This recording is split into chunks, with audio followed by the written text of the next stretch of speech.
Ladies and gentlemen,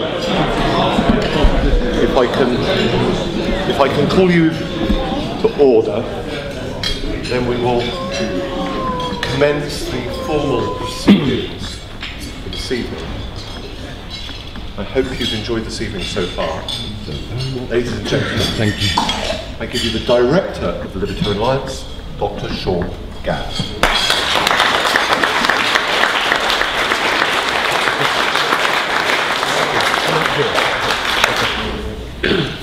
Well, ladies and gentlemen, I said this morning that I always panic around the 1st of October because we usually have about 20 bookings by the 1st of October, and I then start making anxious telephones to people like Mr. Hewitt and David Carr, suggesting I'll have to put to Tim the idea of cancelling this year if we don't get another few people. But somehow or other, by the time the conference comes round, we always seem to have enough of you so that we are pressing against the fire regulations, and we then have to tell people, no, you can't come to the LA conference, I'm very sorry. And this year, what makes it so surprising this year is that until about the middle of August, it was supposed to be the 1st of August, but I was in Slovakia, so I didn't do it. Until the middle of August, you could have bought this for £85, and most of you paid 99, for which, of course, we are very grateful. But you really didn't need to do it. Of course, we are not profiteering from this.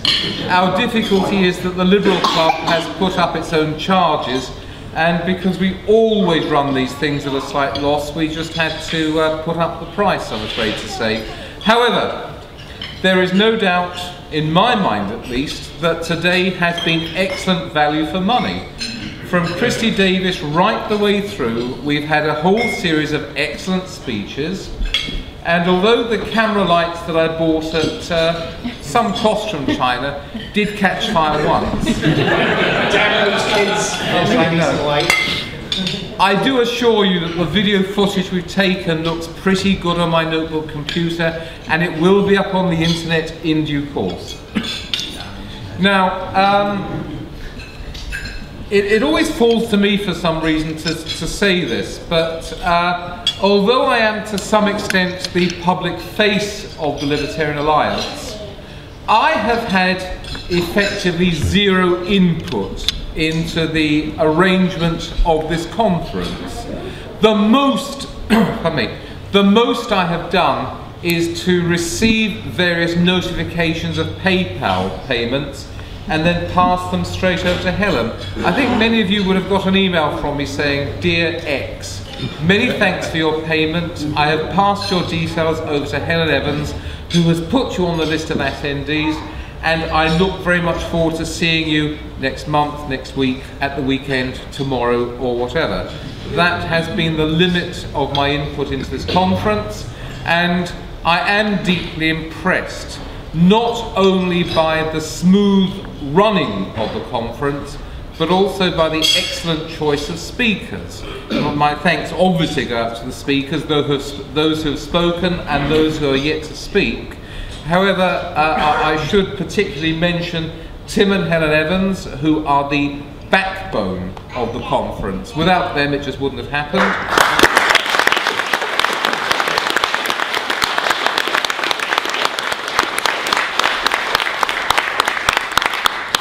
I would mention our European director, Christian Michel, without whom it also wouldn't have happened.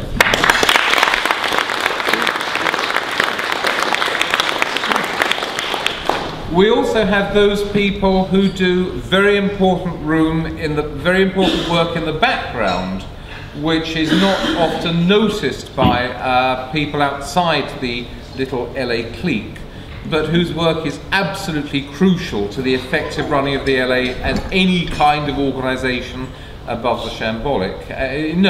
Whose work is absolutely crucial to the running of the Libertarian Alliance as a smooth and slick organisation, which it is. I would in the first instance mention David Farrar, our financial director.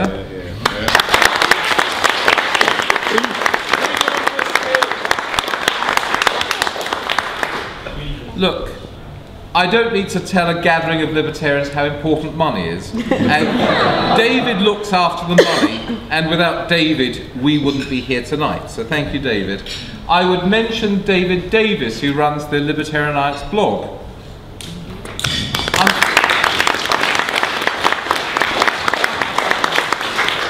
Unfortunately, David couldn't be here tonight, but I would, those of you who run blogs know perfectly well how thankless it is to churn stuff out day after day after day, especially bearing in mind what awful times in which we live.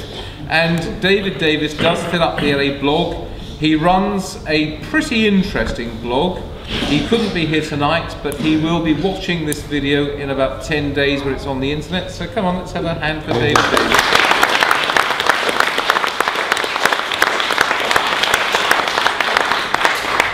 Mario Hewitt runs the Libertarian Alliance Forum distribution list. Some of you are on that, and you know what an entertaining and interesting, chaotic bear pit that is. Now, sorry, these things don't run themselves. They require someone to run them with a fairly light but firm touch. Mario does that, and he's videoing us. And so let's have a round for Mario.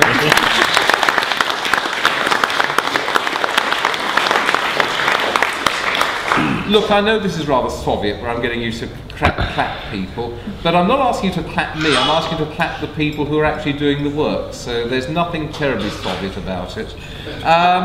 Let me see, whom haven't I mentioned? David Carr, our Legal Affairs Director. Now, the thing about a Legal Affairs Director is that when he's doing his job properly, he doesn't need to seem to do anything at all. And David Carr hasn't done much this year because he's done the work he has done so supremely well. So let's have a round for David.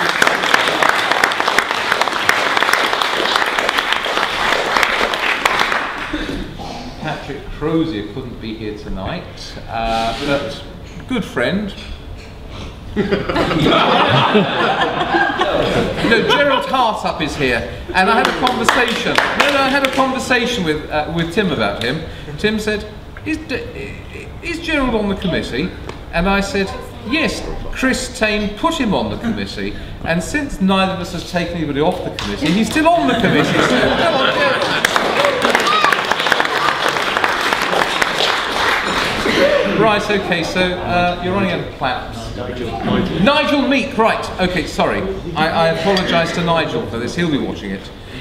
Nigel Meek is our editorial director, and you will have seen samples of his work dotted throughout the conference room. Publishing other people's writing is a thankless job. Nigel does it superbly well. And believe me, I've done a bit of it myself. It's not simply a case of taking a Word document, pouring it into Publish or into something else, and then converting it to PDF and saying, there you are, another one. There is a great deal of editorial work to do with this stuff. There's a great deal of consultation, there's a great deal of backwards and forwards. And Nigel does this. It's a thankless job. He does it for the Libertarian Alliance.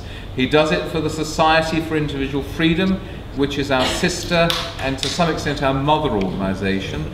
And although Nigel couldn't be here tonight for personal reasons, I would like to recognise Nigel's input into the Libertarian Alliance.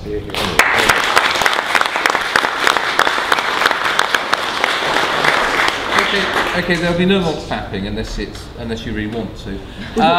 Tim and I will talk tomorrow about the future plans for the Libertarian Alliance, but I'll give you a taste of this by saying that we are at the moment in the process of a radical upgrade to the Libertarian Alliance website, which will turn a rather static late 1990s HTML site run by yours truly into something much more exciting and Drupalized, content management systems and all that stuff. That's the name of the game. And well done, Tim. there will be a big bang for the Libertarian Alliance in the next few months, and you will all be astonished. And those of you who give monthly contributions to the Libertarian Alliance will be able to sit up and say, there, I helped to pay for this, and I helped to make the world a better place. So wait for that. Okay, so I think that is all of the thanks over with. We need to move now to the matter of the awards for this year. I'll now hand over to the President, Tim Evans, who will give the Liberty in Theory Award for 2010. Thank you, Sean. The Liberty in Theory Award might come as a little bit of a surprise to the recipient, but not to those who know him. This year's Liberty in Theory Award goes to David McDonough.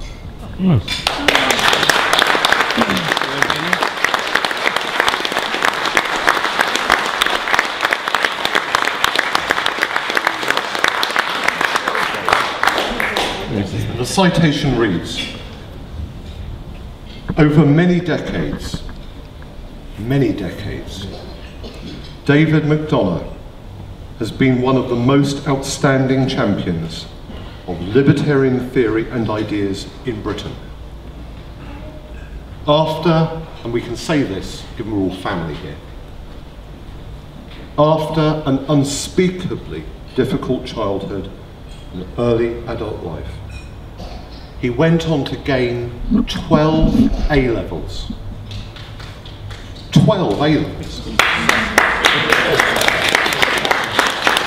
A degree from the University of Warwick. He owns in his apartment more than 10,000 books. He's read them all, and many he's read more than once. And he has proven himself to be an indefatigable reader, writer, and arguer. Crucially, he is one of the least vain, and most honest people you could ever wish to meet. And over the years, he has converted countless numbers of people to libertarian ideas. Always cheerful and optimistic, he is perhaps best thought of as a kind of British libertarian Socrates. A man brimming with energy and dynamism. The Libertarian Alliance salutes his lifetime's work in the defence and promotion of liberty in theory. David, would you come up to receive this, please?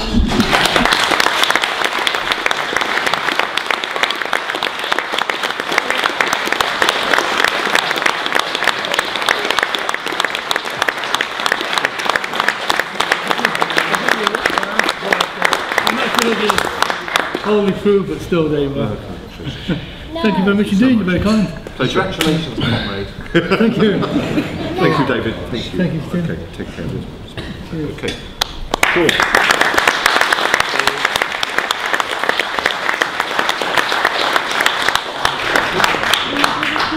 Okay, we come now, ladies and gentlemen, to the Liberty in Action Award. Now, look. Sorry. If you've known Tim and me for any length of time, you will see at once that there is an element of vanity in this.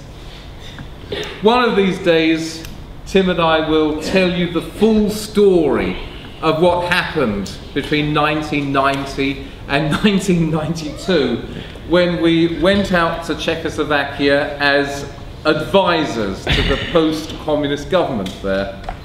It was, in various ways, a time that transformed our lives. It transformed Tim's life in perhaps less visible and dramatic ways from my own. But even so, it was one of those life-changing and totally unexpected experiences. And the stories that we can tell about our time in Slovakia, Antoine as well, are astonishing. Remember that conference in Žilina? Remember that time when Tom Gray was arguing with Oberhauser about dirty money? Indeed. Yes. Sorry. Yes, the lunatics jumping up and down the street corners arguing for the sky. Oh, never mind.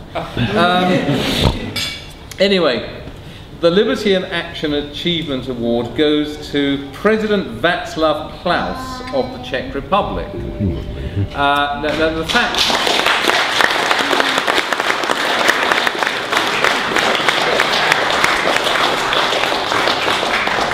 Tim and I had some direct, but mostly indirect dealings with Václav Klaus back in 1991. He was the Federal Minister of Finance, wasn't he? And he was, in those days, obviously a remarkable person. Now look, okay, we're talking to a room full of libertarians who are rightly, deeply sceptical of politicians. We do not trust politicians, present company accepted, of course. Present company ish accepted. We don't expect them to do very good things, and when they do good things, we are surprised. And we also accept there are all sorts of pressures on politicians not to do the right sort of things. Now, okay, there are so, I often begin a sentence with the words, when I become frontman for a military coup, I will, etc. But that isn't going to happen.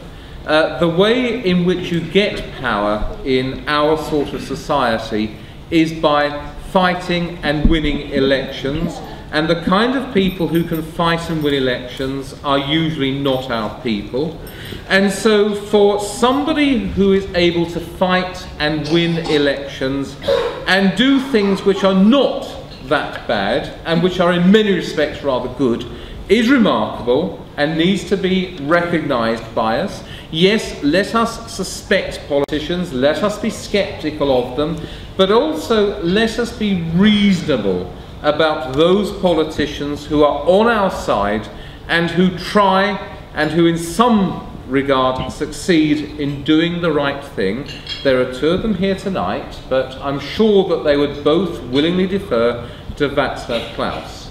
He was a most remarkable Minister of Finance in the Czechoslovak Federative Government back in the early 1990s, floating the Czech crown in a way that stopped it from crashing immediately, ending price controls in a way that stopped pensioners from starving to death in the street, helping to set up coupon privatization in a way that did not immediately transfer the whole of Czech industry into the hands of a few corrupt big businessmen.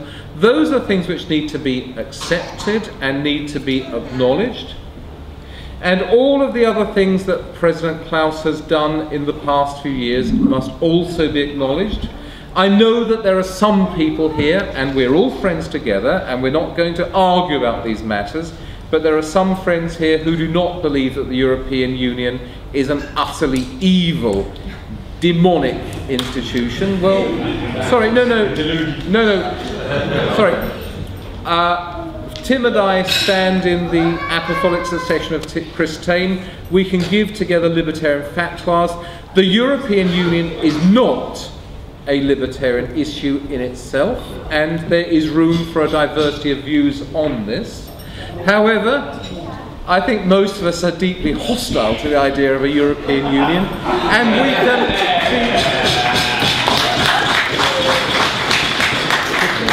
we can be deeply grateful to Václav Klaus for the way in which he held up single-handed ratification of the Lisbon Treaty for month after month after month. Even though a number of scumbag lefties like Danny Cohn-Bendit apparently turned up in Prague threatening the man with violence, he still wouldn't sign it. It was only after extreme pressure from everybody else, and of course the obvious fact of a coming sellout from the British Conservative Party that prompted the man to sign the Lisbon Treaty. Now, of course, he signed it, but he wouldn't sign it for such a long time, and it was so wonderful to watch him not signing it. But anyway, as I said, the European Union is an open issue for libertarians. I suppose the environment is also an open issue for libertarians, but those of us who've read his book, Blue Planet, Green Shackles, will know that Václav Klaus is the only head of state in the entire world who is not persuaded of the climate change scam. He's the only head of state in the world who does not think that unimaginable oceans of ordinary people's money should be handed over to a few very well-connected big business interests in the name of fighting climate change. Okay, Václav Klaus, important man for the transformation of Czechoslovakia from communism to some kind of liberal democracy, a very important man for slowing down the European project. But I think the crowning achievement of his career has been to stand forth as a head of state and to say all of this climate change stuff is a scam to enrich a few already very rich bankers and big businessmen. I want no part of it. And for that, I do think, and Tim thinks as well, that the Liberty in Action Award is richly deserved by President Václav Klaus. Now, quite often, the Libertarian Alliance has been known to give awards to people who have no idea that these things are being handed out. But, although President Klaus was not able to be here tonight because he has important business in Dubai, I have been in touch with his office. He has said that he accepts this award with some pride, and I'm told also that he'll be watching this rather extended introduction from me. And so, ladies and gentlemen, I do give, as far as I dare, I do give an elected politician, Václav Klaus, as the 2010 awardee of our Lifetime Achievement Award for Liberty in Action.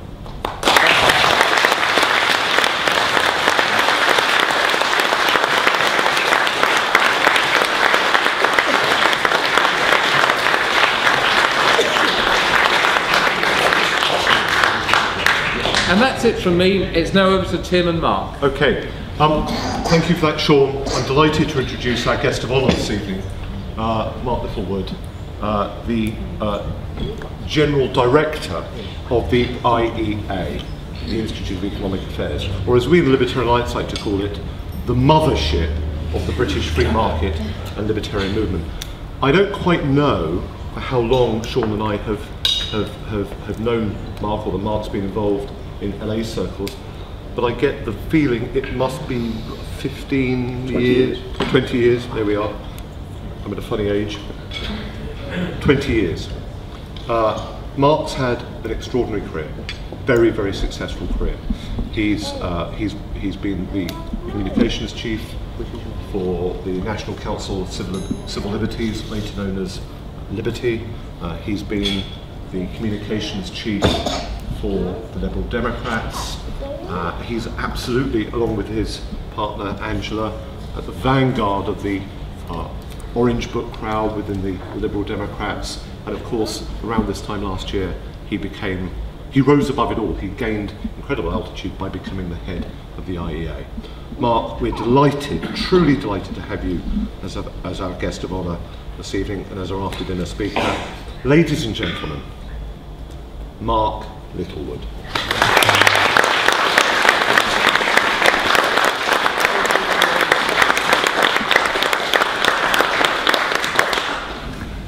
Well, Tim, thank you. It's terrific to be here. I think it was about 20 years ago, and it was Brian Micklethwaite who was speaking at an event at Cambridge University, if I recall, on something to do with modern art. I didn't understand any of it, but it was the first time I had come across any form of organised libertarian movement, and there were a vast array of LA pamphlets on the table. And that was the first I ever became aware that there was an organised libertarian movement at all. So it's terrific to be here at the Libertarian Alliance annual conference. It's terrific also to be in the National Liberal Club. Looking around the room, there are various statues and pictures of great Liberal Party luminaries of the past who perhaps had a greater understanding of the actual meaning of liberalism than many of those who have actually succeeded in taking power in the Liberal Party since.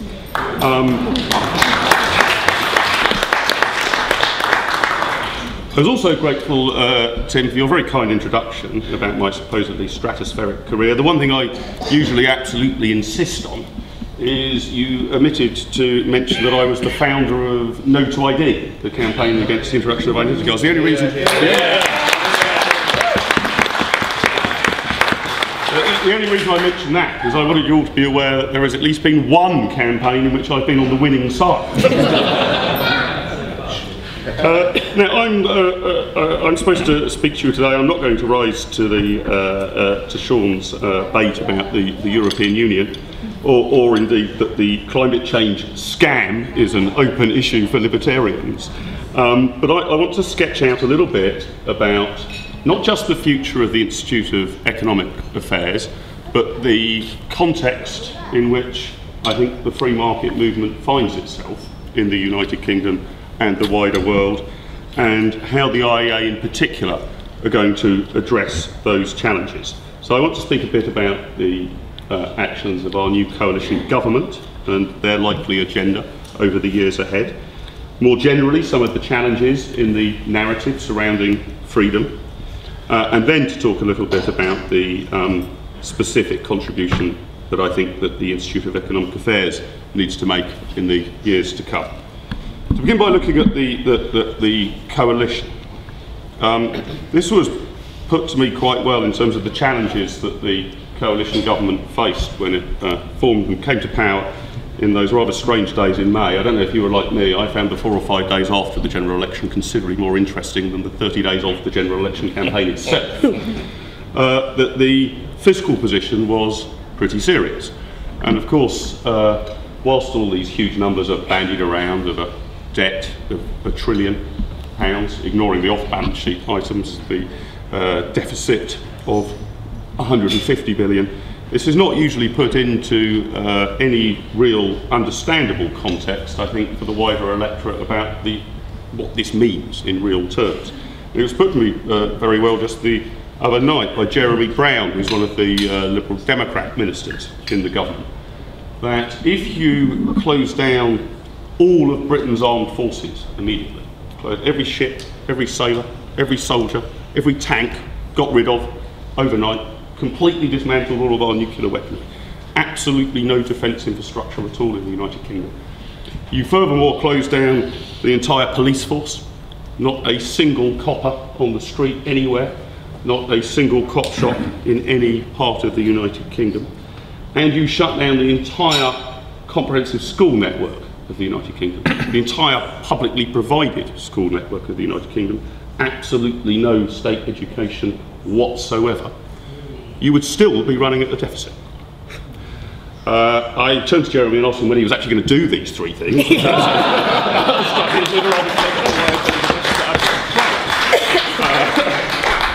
But they seem to be moving in a rather more modest direction. And I think this raises opportunities and threats for people of a free market persuasion. Because one of the things I'm fascinated in, and my career has largely been built around political communications, I am fascinated that the coalition government, in its wisdom, has decided to talk up the cuts.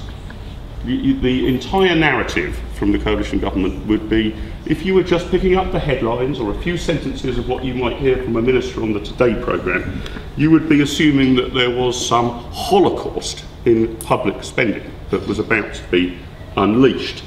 Of course, these stories are picked up and then magnified by an often hysterical media, and in some areas I think a rather biased media, not least our own state broadcaster, in trying to amplify the issues.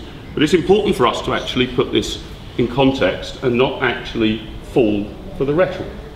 the deficit reduction over the next 5 years will mean, depending on some of the growth figures, depending on some of the predictions, I mean, it's an open book exactly how you think it's going to pan out, but in broad terms, that in 2015, in real terms, the government in this country will be spending 4% less than it is now. 4% less. This is a fairly modest reduction in government activity by any manner of means. I mean, as the Director General of the IEA, I often have to make budget decisions of 5 or 10% either way affecting next year. This is not a holocaust in public spending. It is a fiscal retrenchment, but it is not by any manner or means a complete recalibration of the relationship between the individual and the state or the size of the state. And whilst I welcome the retrenchment, I think it's important that nobody in the free market movement and nobody that we speak to, if you like, believes what appears to be the hardcore free market rhetoric of the coalition government, which is not actually backed up by a policy which fits the narrative. Of course, my old friend Danny Alexander, who was at university with me and I've known since then, is the person tasked with this the job of getting public finances under control. He certainly seems willing to, if you like, embrace the poison chalice. In fact, he began life, of course, in the coalition government as the Scotland secretary. I think partly because there's only a single Conservative MP in Scotland. That role was going to fall to a Liberal Democrat. But in the opening, the first press conference held north of the border, up in Edinburgh, I think it was, but possibly Glasgow, Cameron was there introducing Danny and saying, you know, and more or less said to him, and you could see the blood draping his face at the time, I'm delighted to introduce you to the man who is going to be able to explain to you north of the border all of the cuts the English Conservative Party is going to be making south of the border. And that not being a sufficiently big challenge for Danny, he seems to have taken on the job of trying to deal with this fiscal retrenchment, but I'd say not a particularly exciting fiscal retrenchment. Harriet Harman might consider that his reforms are so great that he deserves to be called a ginger rodent. That was her particular terminology today. I understand just before coming here she had apologised. She has actually apologised, but insanely has apologised for calling him ginger, not for actually calling him a rodent. But it's important that our movement doesn't fall for the hype about this substantial retrenchment. It is actually a reallocation of government spending in very many ways, given some of the ring-fencing decision the coalition's made, not a substantial recalibration of that. And that leads me to the other issue, that the great grand narrative that David Cameron and the coalition government are supposed to have is, of course, the big society. This is the centrepiece, apparently, of the Liberal Conservative coalition. I am absolutely at a loss to explain what on earth it is. The best way it's been described to me, for any fellow fans of Doctor Who, the TV series, you may know that Doctor Who actually has something called psychic paper, which he presents at various places to particular guards or officials, and that guard and official magically see on the psychic paper whatever it is they want to see. And David Cameron's big society appears to be something like that. Some of the rhetoric of it sounds interesting. Occasionally there are sentences in which the Prime Minister says we need a complete recalibration of the relationship between the individual and the state, but in policy content it is feeble, non-existent. And indeed, on occasion, Cameron seems to be doing really no more than applauding the Cub Scouts and the Rotary Club, which are no doubt two organisations worthy of applause, but that does not constitute, in my view, a new liberal paradigm for the United Kingdom. I think a third area we need to be, I think, aggressive on about the coalition government, where they have also been a blank sheet of paper, is on supply-side reform. It does seem that the Prime Minister, the government sort of recognises it's the private sector that can drive growth. There isn't a sort of money forest in the back of number 11 or number 10 Downing Street in which you can have a race for growth through public financing. But the actual content of what supply side reform might assist the private sector in picking up the slack, and let's be frank, trying to find jobs for the 400, 500,000 people who are going to lose their jobs in the public sector, is again wholly absent. So David Cameron addresses the CBI and says, I think he was reported as saying, you know, I know where all of the billions of pounds of growth and the million pounds of jobs are going to come from. It's going to come from you guys. But completely fails to explain in any size, shape or form what steps the government is going to take to make it easier to do business in the United Kingdom. I don't mean subsidies or industrial policy. I mean things like the tax code of the United Kingdom, which I think by most measurements is now the longest in the world. Our primary tax legislation stretches to 8,000 pages of A4. It is 6 times the length of War and Peace. British businesses spend 15 to 20 billion pounds a year merely complying with taxation laws in this country. Forget actually paying any taxation over, merely complying with the law. And Cameron's government has not yet done anything on tax simplification, on employment law reform, to actually persuade me, and I'm not saying that the IEA as an employer can actually lead to the economic recovery in this country, but it's certainly not done anything that makes me as an employer more inclined to take on a 13th or 14th member of staff to complement the 12 we already have. He's been absent in that area. So overall, I think that we are, in the present context, the British political context, in a challenging position. The coalition has been, in my view, surprisingly politically stable and united. In some areas, points in the right direction. I mean, the way I sort of look at it is, if due north is the right direction to head in, perhaps they're heading sort of northwest. The previous government was heading south very, very fast. They are perhaps heading in a northwesterly direction, but they're not heading there at any great speed. And we need to make sure that we keep a watch on the policies, not just the rhetoric. Sorry. There's a wider narrative challenge as well, I think, for free marketeers in Britain and across the wider world today. And that wider narrative challenge, I think, requires us to rewrite recent history. I don't mean rewriting recent history by lying about it or making it up. I mean by making it accurate. Because we are in danger of allowing the financial crisis of 2008 to be wholly misinterpreted and used by enemies of freedom to justify an enormous amount of yet further state intervention, at least in the public debate. I'm not necessarily in the corridors of power. I was last week at a debate and discussion at London Metropolitan University, in which the overwhelming view of the audience and the speakers, myself, I was the only exception amongst the panel, was that the 2008 financial crisis showed that neoliberalism and capitalism had failed. That this was the neoliberal consensus, as they called it, had come apart at the seams. Well, if we've been living under a neoliberal consensus for the last 10 or 15 years, I wouldn't like to see what a social democratic consensus looks like. Because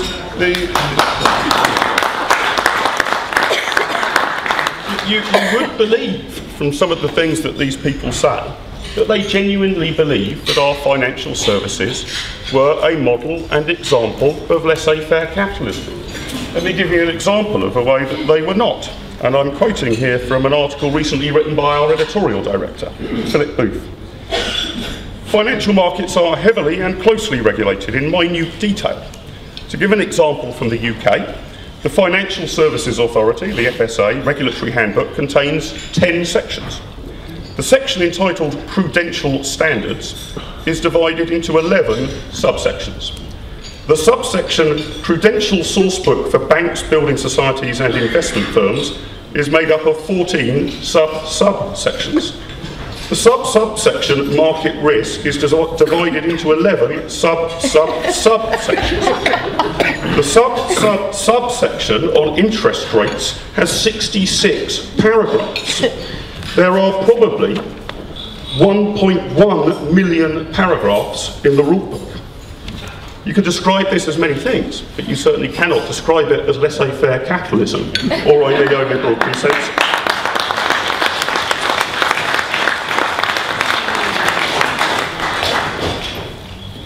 Now, one of the things that's been that I've been considering in my first year at the Institute of Economic Affairs are what are the sort of big issues that are likely to face free marketeers and classical liberals over the course of the next 5 years. And I just want to touch on some of those, because I think that if we want to make an impact on public debate, not in a narrow party political sense, but in actually reaching out to the wider public and interested parties about the issues that they're presently considering, then I think we have to make some attempt to actually work out where the debate's going to lie. And I think in the UK, over, let's say, the course of the next 5 years or so, there are 5 that I would highlight, that I think are the areas where free market liberals can do some measurable good. The first is clearly the fiscal retrenchment raises wider questions about the appropriate scale of the public sector in British life. And we have to make sure that we are talking about that side of the debate, not simply can we save more by sourcing paper clips in a cheaper fashion in the department, but to actually turn this into a debate about the appropriate size and scale of the public sector. And it's my opinion, backed up, I have to say, only by limited market research evidence, but it is my opinion that the public are not wholly aware about the size and reach of the public sector in the United Kingdom, that nearly 50% of our economy is controlled by the state. I don't think the man in the dog and duck or on the top of the Clapham omnibus is aware that numbers are on that sort of scale or level. So we should not, in my view, be talking about efficiencies in the public sector. We need to open this up about a moral argument about what the public sector should be doing in a 21st century civilised society. And I think that it shouldn't be, for example, making housing benefit of £25,000 or £26,000 a year available. I'm shocked by some of the welfare stories that are coming out. But we need to make a moral argument about the appropriate balance.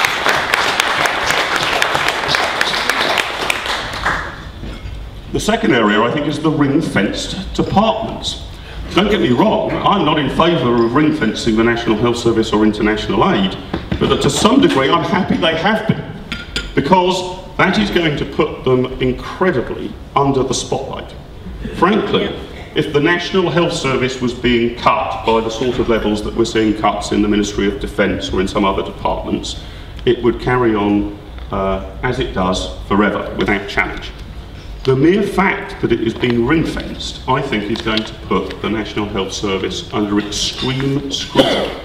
Why have we decided to continue to invest in a method of public healthcare which by virtually every measurement is one of the worst that any OECD country has come up with? And why are we determined to throw more and more money at it at a time when we are making cuts in other areas? I think it's a big challenge for free market libertarians to actually take on the ring-fenced departments. The other, I think, is climate change and environment and energy policy more generally. I don't mean the science of it. I'm not a scientist, and I don't have the Institute of Economic Affairs doesn't claim to have any comparative advantage in climatology or meteorology. But what sort of free market solutions can be found to assumed environmental problems? And I think some of those being pursued by the government are a bit laughable. The Green Deal is going to involve very large numbers of bureaucrats running around promising to insulate your loft and taking it back off your energy bill over years to come. But I think that the environmental debate needs to be had not just in the science end of it, but also in the economics end of it. I think that we have struggled with our narrative around financial services and banking. I think that has been a blow in the public narrative for the forces of freedom, and I think we need to try and reclaim that territory. The belief that I think is widespread amongst the public and the political classes is that the financial services industry was unregulated and laissez-faire, not badly regulated. And the final area is broadcasting. I think that, and I don't mean that just in the narrow sense of the BBC and where that ends up, but how technological changes, what are their implications for broadcasting, and particularly public service broadcasting in the United Kingdom, because it is increasingly difficult to justify in any sensible fashion a continued forcible licence fee to be collected by the BBC to provide a service which is now easily excludable if you don't want to buy it. And I think that needs to be sensible as well. I'm told, by the way, I haven't checked the statistics myself, but I'm told, by the way, that failure to pay the licence fee is the highest single reason for the imprisonment of women between the ages of 40 and 60 in this country, which strikes me as a fairly high price to pay for having Strictly Come Dancing on free-to-air television.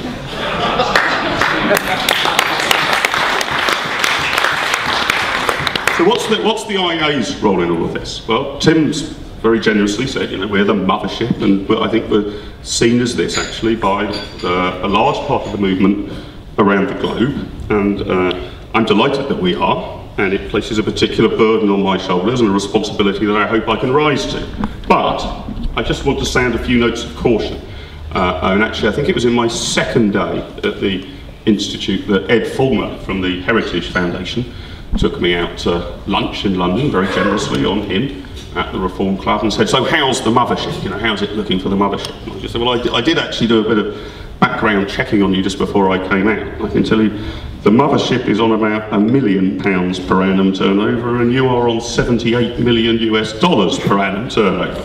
So we may be the mothership in a historical sense, but we need to be realistic about what the IEA can achieve and how it deploys what are its relatively limited resources.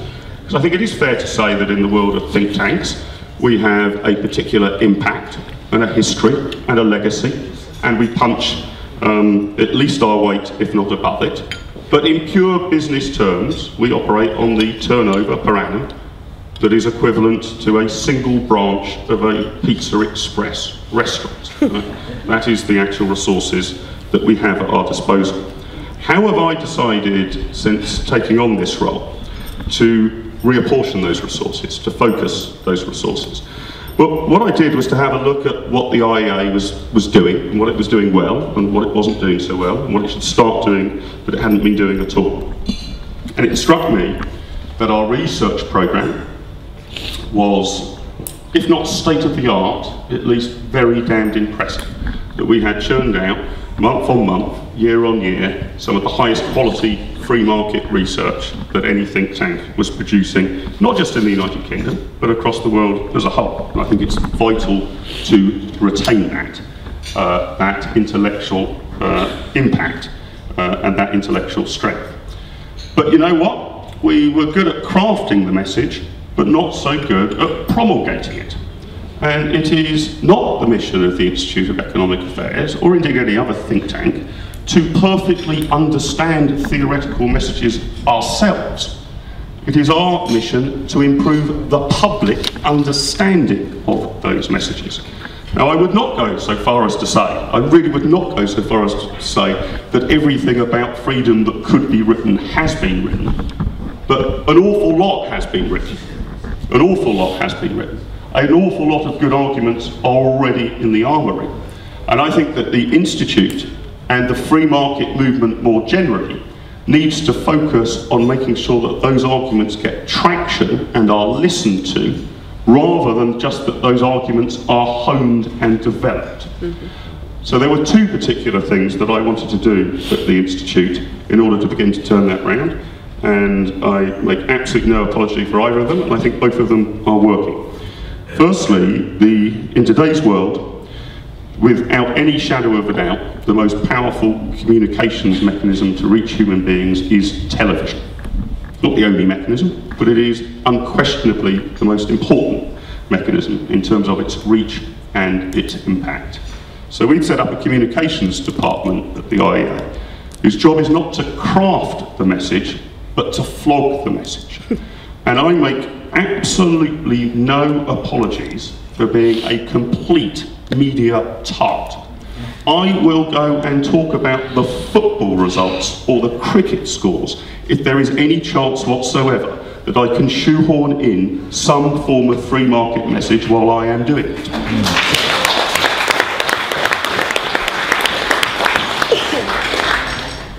And I'm delighted that we're improving our sort of reach in that area. We haven't seen that in recent years as being a priority for the IEA, but I think it is.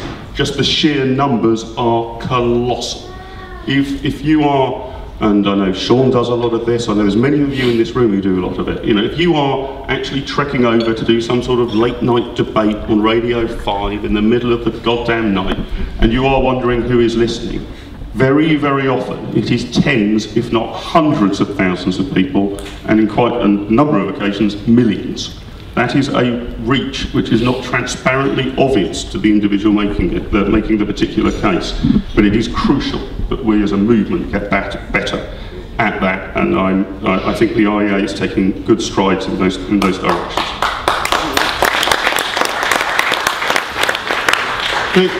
The second key area really for us is that I wanted to change, which we had done a reasonable amount of work on prior to my arrival, but I thought was particularly important, is the Institute of Economic Affairs isn't, despite what I've said about the sort of how the coalition is performing at the moment, we are not trying to change politics by an inch tomorrow.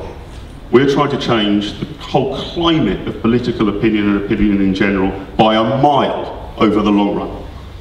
And if we really are serious about that the movement is about long-term change, or at least the Institute of Economic Affairs is about long-term change rather than day-to-day tactics, then it follows that we have to invest in younger people. That those who are presently undergraduates at university or just getting on their first step on the career ladder have to be a major target audience for us. I don't think that there is an awful lot that we can do to change George Osborne's likely behaviour as Chancellor of the Exchequer over the course of the next 5 years. But I want to find the person who's going to be the next George Osborne in 2020, 2030 or 2040. And that requires serious investment in that regard. And that's why I'm absolutely delighted that from September we have recruited Dr. Steve Davis to take on the role of education at the IEA, and he is already making great strides in setting up the sort of networks that we need, where you will not see a rate of return or a hit, you know, in the next 24 hours, but you might over the next 24 years. So that's how I see the IEA's role developing and changing. We need to continue our intellectual reputation for high quality, but we need to augment it with recognising that our aim and ambition is to proselytise, not merely to inform ourselves. And in terms of the prospects for the movement, you know, I'm actually quite an optimist, because if it is true that economics is the dismal science, then we certainly do live in a dismal time. And to be frank with you, two things that have worked out very well for me as the new Director General of the IEA, which I couldn't really have, well, even if I could have anticipated, I couldn't have affected, is because of the pretty terrible state of the economy, people want to listen to think tanks and new ideas. You know, it's very difficult to have communicated any sort of radical ideas 5 or 10 years ago when the sun was shining and everybody said, well, there's no problems, what's wrong? It's now considerably easier. Now, I don't wallow in people's pity about that. I mean, I don't want to sort of say, great that people are suffering, because that makes it easier for me to get my face on television. But it's nevertheless the truth that difficult economic times give rise to the opportunity to spread new ideas. And I think a challenge for the Institute and for the classical liberal movement more generally is whether we can actually use this opportunity of difficult times to transform the terms of public debate about the sort of society that we want to live in. And the reason I'm an optimist about it goes back to one of my favourite quotes from my distinguished predecessor, Ralph Harris, who, in looking at the prospects for free market liberalism in the mid-1970s, said to people who were looking glum about it, cheer up, things can only get worse. And that provides a great opportunity for the free market movement. Let's make sure we don't waste it. Thank you very much for your time.